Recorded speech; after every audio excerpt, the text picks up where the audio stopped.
Okay, it's question and answer time for the analytical writings. Right here you see the rubric that I've used to grade these. And if you don't understand every part of that rubric, then you could possibly make mistakes. Remember that I put the rubric in advance, give you a model example to show somebody answering the rubric totally. And if you're not sure about what's going on, now's the time to ask. We'll start with your question, Lauren. You said end with a general comment about the conflict. Good. Comment conflict. So I say, hey, I want a general comment about conflict. Lauren, I hate to ask about grades out loud in front of class, but you're probably not embarrassed. Did you lose a point there? Okay. I'm talking about how to write a conclusion sentence. And I'm saying that Lauren didn't write a conclusion sentence in a general fashion. Her sentence is a little bit too specific. Lauren, would you mind reading your sentence for me, please? Melinda ends up wishing to be dead because she forgot to study for her math test, and this is where the story ends. Good. Melinda ends up wishing she were dead. This is at the end of those three wishes.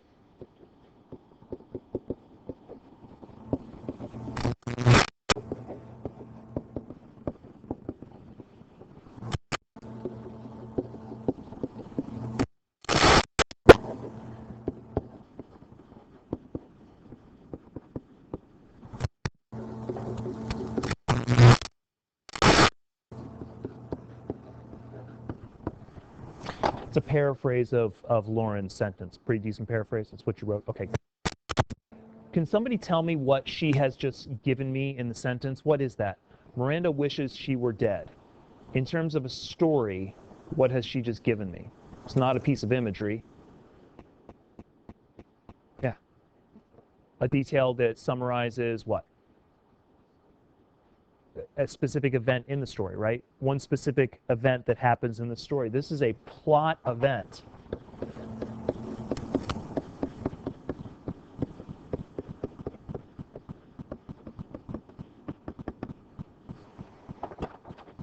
Plot events are specific. Amir, when I say specific, what do you understand that to mean? Exact detail. Something focused on a minute exact detail. That's correct.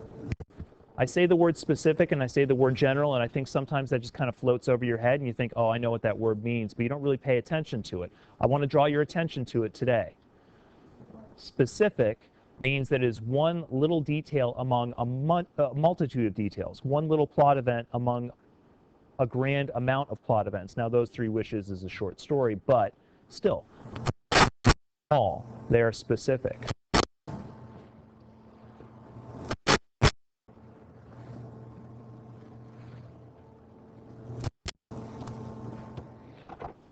You want to end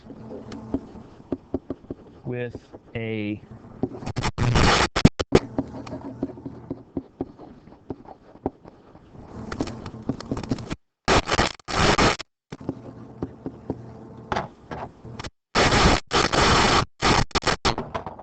I don't want to end with a specific statement. I don't want to end with a plot detail.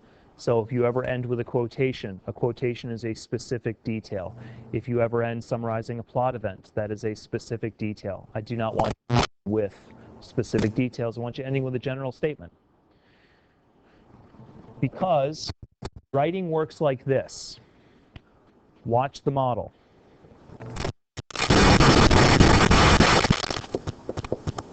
You start with claim. That's your topic.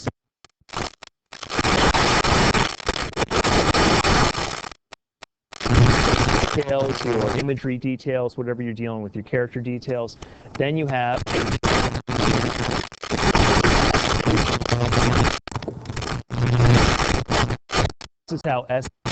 this is how paragraphs work. It's a basic what we call a three-part structure. You give me a general idea, you support it with a lot of specific details, and then you close with a general idea as well. Understand this structure, this 1, 2, 3 structure, you want every high school essay you'll ever write.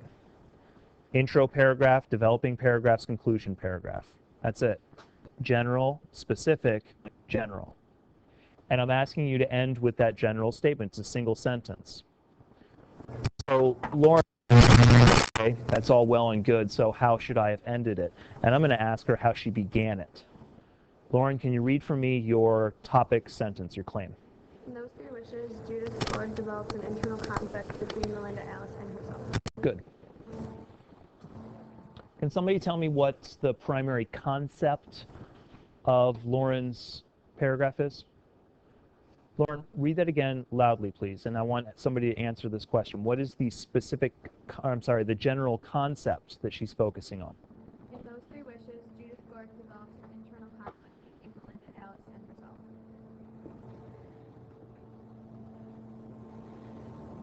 Allie, what's the concept that she's dealing with?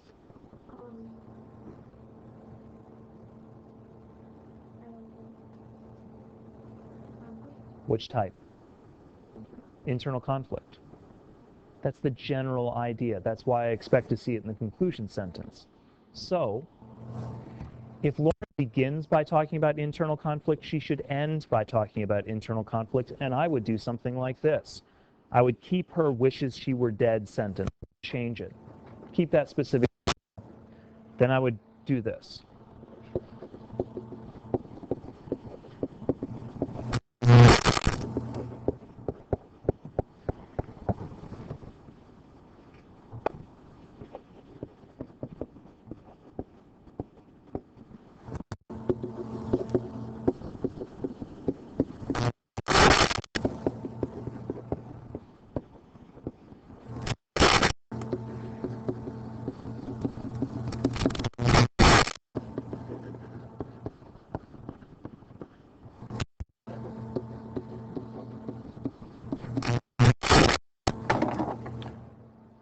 Now I've ended by talking about the general concept. Internal conflict, antagonist side. Landa, give me the topic sentence of one of your writings, please.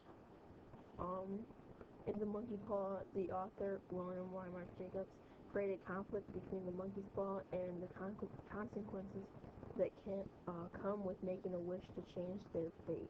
Okay, so he's talking about conflict with the fate issue. I expect to see words like conflict and fate in Landon's final sentence. If I don't see those words in that, I know he's not bringing me back to the general concept. Joey, read me one of yours, please. In those three wishes, Judith Gord develops an internal conflict with the main characters, Melinda, Alice, and the old snail. Good. Then I would expect to see, once again, internal conflict and the snail, although I'm not sure you're on the right track going with the snail, but if the snail's a major issue, then I would expect to see it in the conclusion sentence. Sammy, how about one of yours? Just the topic sentence. In the monkey's paw, W.W. Jacobs creates an internal conflict between Mr. White and himself. Good. So we have Mr. White and an internal conflict. In the conclusion sentence, I would expect Sammy to say something very similar to what we have up here. Perhaps something like, Mr. White solves his internal conflict at the end, realizing that he should obey fate as opposed to challenging it. You can write a conclusion sentence just by making a reference to the general concept up in your topic sentence. And when I grade pretty simply. I try to power through these pretty quickly. I'm looking for those markers. Lauren ended with a specific detail. It's a plot event. It doesn't talk about conflict at all. It might hint at conflict, but it doesn't specifically discuss it. This sentence specifically addresses conflict. I hope that helps, but what's most important is this.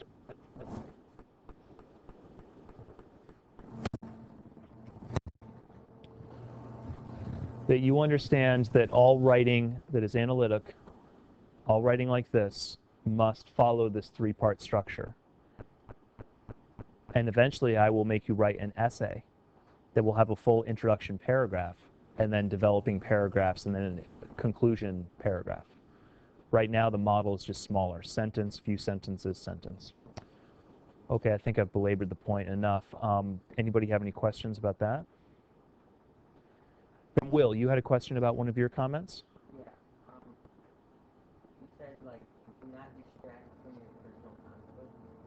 Okay, and what is that comment addressing? Actually, hold on a second, Will. If you don't mind, I'll just pull yours up here. Where am I?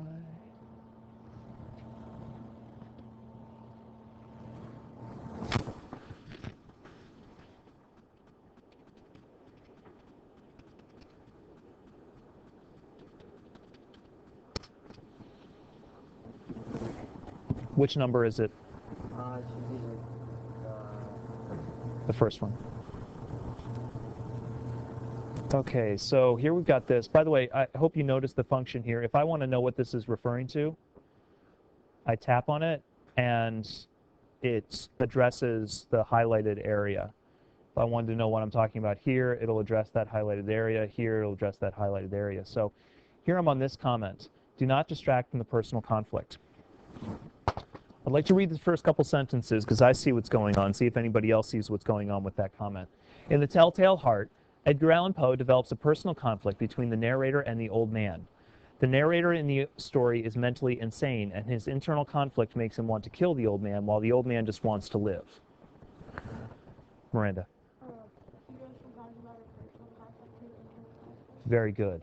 So he's distracted me from personal conflict by throwing a new concept into the mix, and that is internal conflict. Will, I want you to stay focused on the personal conflict, and I like where you're going in this sentence because you're talking about the conflicting interests, the insane narrator and his interest in homicide, and the old man's interest just in staying alive, and that's where the conflict comes in.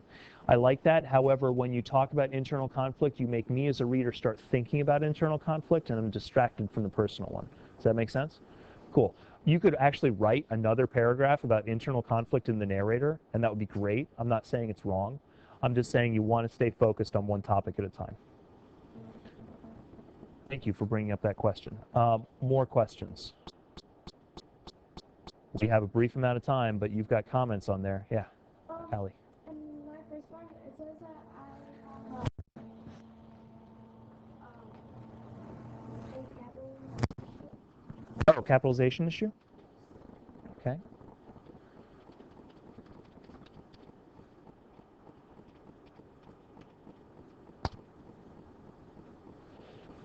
All right.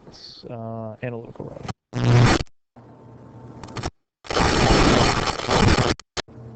This one? No, it's the monkey's paw, the last one. Oh, okay. This there. Good. I'm addressing that as a capitalization problem, and Allie doesn't see why. And I understand why she's confused. Does anybody else see why she's confused? Why that's a capitalization issue, but it wouldn't be in another context? Yeah, Matthew. Very good. So Matthew's got it. When I'm talking about the monkey's paw as an object, it's just a common noun. It shouldn't be capitalized. But when I have it in the title, all titles should be capitalized, right? So the fact that it's outside of quotation marks means it should just be lowercase because it's a common noun. Thank you. Good question, good question, good question. More? Nothing else? Okay, these are excellent. I'm happy to address them. Continue to bring them and keep those notes going.